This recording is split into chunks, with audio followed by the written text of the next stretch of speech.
Então, Alex, a gente precisa lembrar de algumas questões aqui culturais também, tá? Vamos lá, por exemplo, o brasileiro por si só ele tem uma síndrome de, como é que eu vou dizer isso para não ofender?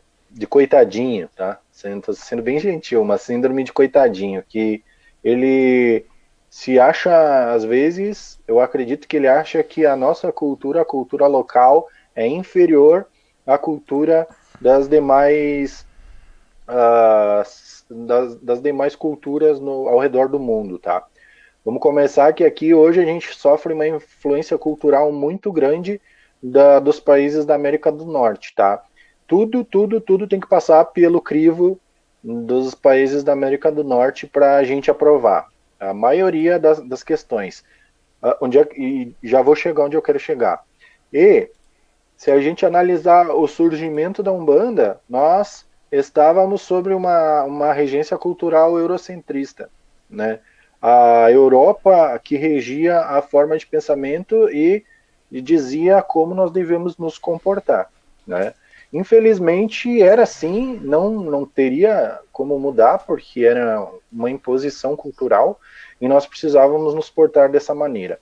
E eu acho que isso acabou ficando no povo brasileiro de uma forma que enraizou, né? E hoje o brasileiro não consegue se libertar disso, tendo em vista que para qualquer coisa se dá mais valor para as culturas externas do que aqui a própria brasileira, né? Uh, Obviamente que a gente tem que ver o seguinte, tem também a questão estrutural, claro, mas se a gente valorizar o que é nosso, o que é brasileiro, de uma maneira mais fervorosa, né, além do discurso, porque o brasileiro é outra coisa que gosta de fazer discurso, né? Ele gosta de falar bastante, gritar bastante, mas na hora de fazer as coisas pela nossa causa, muitos poucos fazem. Então o que acontece? Vamos lá, vamos voltar para o contexto da Umbanda. A Umbanda já surgiu num momento onde ela era marginalizada e discriminada, tá? A cultura associada ali, que nem eu falei, era eurocentrista. As religiões aprovadas eram eurocentristas também, vinham do Oriente ou da Europa. E aí, o que acontece? O surgimento da Umbanda já deu numa posição totalmente adversa para a Umbanda Alex. Entende? Ela chegou, ela se manifestou pela primeira vez num templo kardecista, né, onde a manifestação de entidades como preto velhos, caboclos, né, eram vistas como manifestação de espíritos atrasados, né, por causa dessa cultura de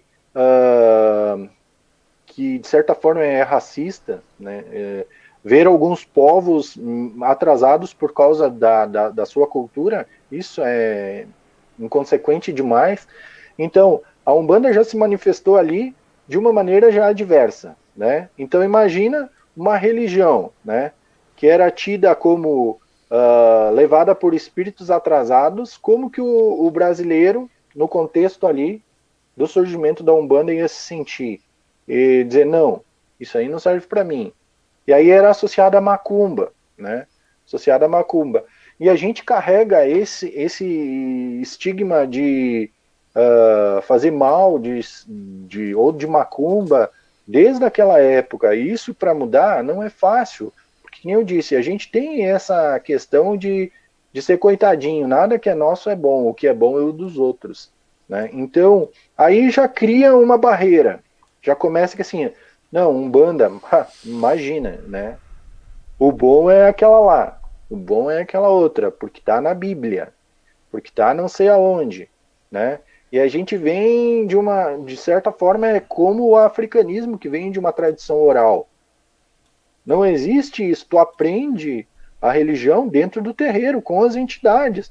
Nós não temos um livro que determine e diz assim, é assim, né? Então já começa aí, a gente começou numa condição muito adversa, tá? Culturalmente, daí isso vem se arrastando. E aí, que nem eu disse, o brasileiro já não valoriza o que é nosso.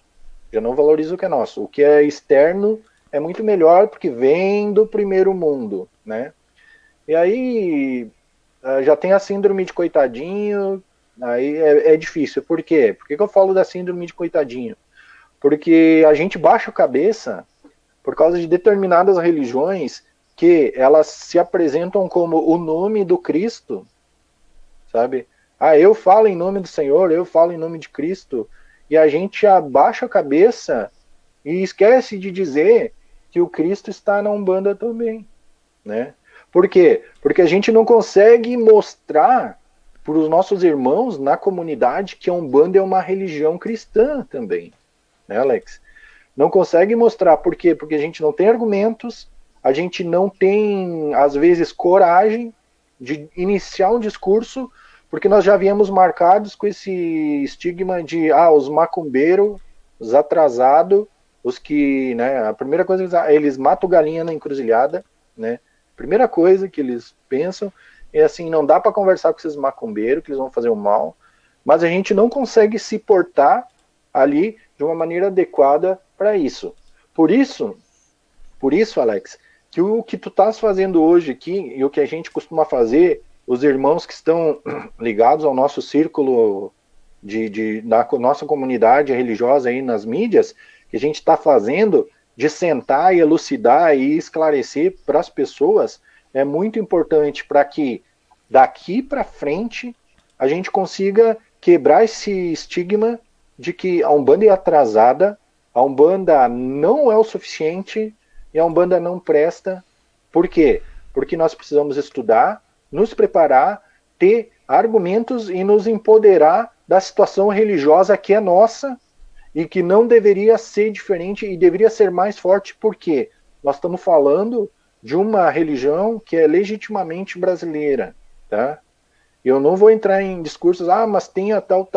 Tem outras religiões brasileiras, mas a gente está falando de uma religião, sim, que é legitimamente brasileira. Mas, infelizmente, nós temos vergonha de dizer eu sou um bandista. Entendeu?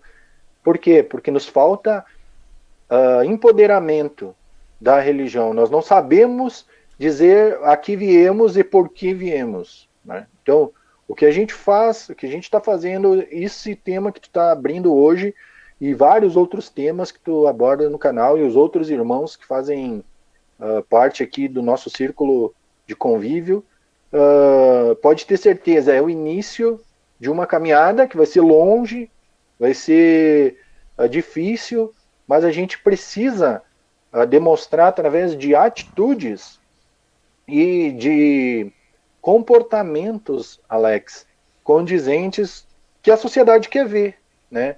Eu não estou dizendo, vamos mudar a religião, porque não, mas é que isso depois a gente pode entrar um pouquinho mais para frente também. Existem certos comportamentos de religiosos que desabonam a nossa religião, né? E não consegue tirar essa marca. Então, já com o medo da situação toda, já com a marca que ficou estigmatizado, estereotipado, de certa forma, fica difícil se nós não tivermos argumentos e postura de religiosos de verdade.